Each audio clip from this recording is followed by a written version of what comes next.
السلام عليكم ورحمة الله وبركاته. أهلا وسهلا بكم متتبعات قناة يوميات زوجين كفيفين، القناة الأولى في الجزائر وفي العالم العربي بهذا المحتوى. جيناكم بهذا الروتين الصباحي الخفيف لا يتعدى 8 دقائق، يعني مشاهدة كاملة. بارك الله فيكم، راح يعني تشوفوا فيه وجبة غداء رائعة جدا. نقعدوا معايا فقط للنهاية.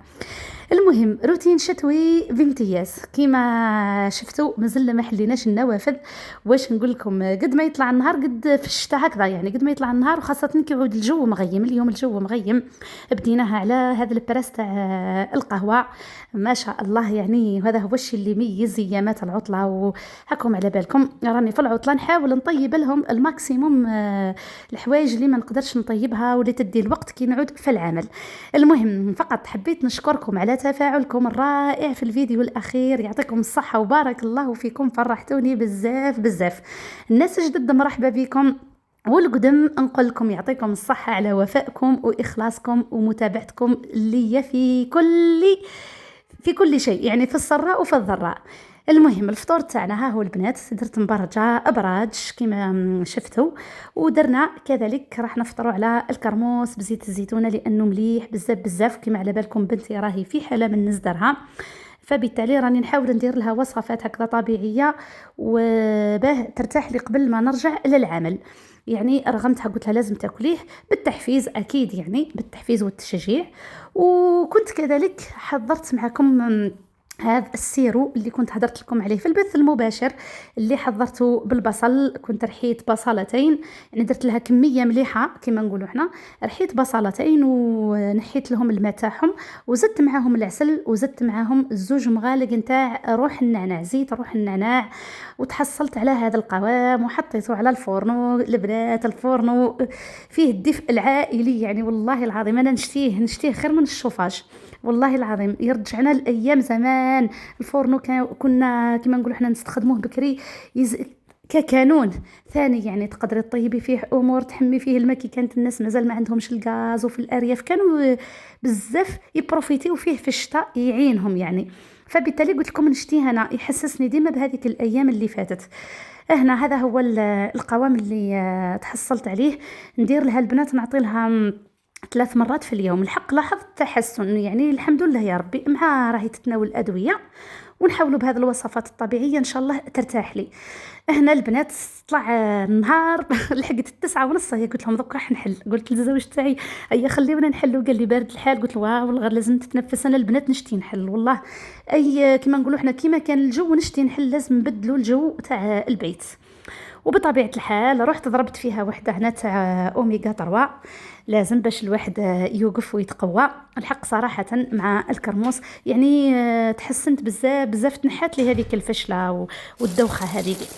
وهنا رحت وجدت اليوم برمجت الأحذية، لأنه قريب نرجعوا كما نقولوا احنا للعمل وتنتهي العطلة. برمجت الأحذية جهدهم يلبسوا. أنا البنات رغيتهم وذوك راني نشلل فيهم ومن بعد نلوحهم في الغسالة، هي اللي تقوم بالعصر باه تسهل لي عمليه التجفيف. ينشفوا لي ثم هاي بنتي ديجا مسكينه راهي في حالتك وحبايب زدرها.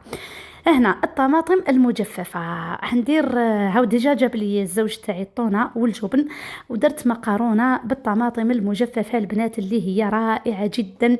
وقلت باذن الله كل صيف نعود نجفف كميه مليحه ونستعملها في الشتاء. يعني تقدري تستغناي على الطماطم المركزه نهائيا.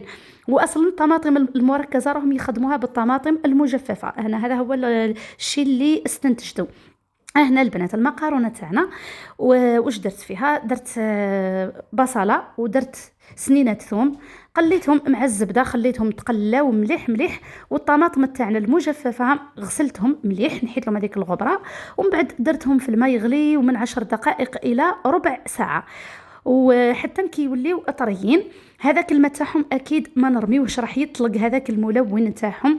وكذلك مباشره نضربوهم بالبرا ميكسور، نتحصلوا على هذا القوام الرائع. شوفوا البنات، روعه روعه روعه، يحمر لك الحوايج. يعني تقدري ديري بها اطباق عصريه وتقليديه. احنا تقريبا هنا في الجزائر يخدموا بها الاطباق التقليديه بزاف بزاف، لكن والله غير حتى في الاطباق العصريه تجي رائعه كما هذا المقارونه، يعني تجي ما شاء الله. زدت ضفتها على هذاك البصل والثوم، وضفت معاها التوابل. استعملت تابلين فقط، استعملت الكزبر والفلفل الأسود، هذو هما اللي استخدمتهم.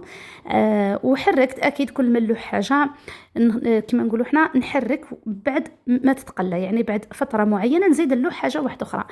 المهم البنات أنا مكملين معكم في الروتين نتاعنا. زدت ضفت علبة الطونة، كذلك الطونة تاع الزيت، يعني علبة كبيرة زدت درتها واستغنيت على الزيت، يعني اكتفيت بزيت الطونة. هنا الماشينة كانت عصرت لي الأحذية، راح نديهم مباشرة نحطهم أمام المدفأة، لأنه اليوم راهي ما كانش الشمس، راهو السحاب، يعني المدفأة هي اللي نعتمدوا عليها في تنشيف الملابس وهذه الأمورات. هنا البنات المقارونة نتاعنا راهي وجدت، شوفوا روعة روعة روعة، كي نقول لكم أكثر من رائعة. زدت لها الجبن باش يعطيها هذيك القشرة والإحمرار، وتحصلنا على هذا القوام وكليناها بالصحة. ولهنا البنات كيما راكم تشوفوا هذا هو قوامها، وكان هذا هو روتيننا الصباحي خفيف ظريف. ما تنسوناش بهذاك الجام والمشاركة، تشاركوا لا فيديو مع أصحابكم وأحبابكم وتشاهدونا مشاهدة كاملة. حبيباتي طلينا عليكم بالخير إن شاء الله، دعواتكم لبنتي بالشفاء العاجل إن شاء الله يا رب العالمين. ومازال نزيد نتلقى معكم في فيديوهات أخرى، واستنوني في فيديو قلت لكم نتاع الغرس، راح نوري لكم طريقة في كما نقولوا احنا تحضير الغرس، كيفاه تنظفوه، كيفاه. كونوا فقط معي. المهم هنا البنات رايحة نخليكم نقول لكم بقية يوم طيب وسعيد، نتلقوا في فيديوهات أخرى. تحياتي للجميع، والسلام عليكم ورحمة الله وبركاته.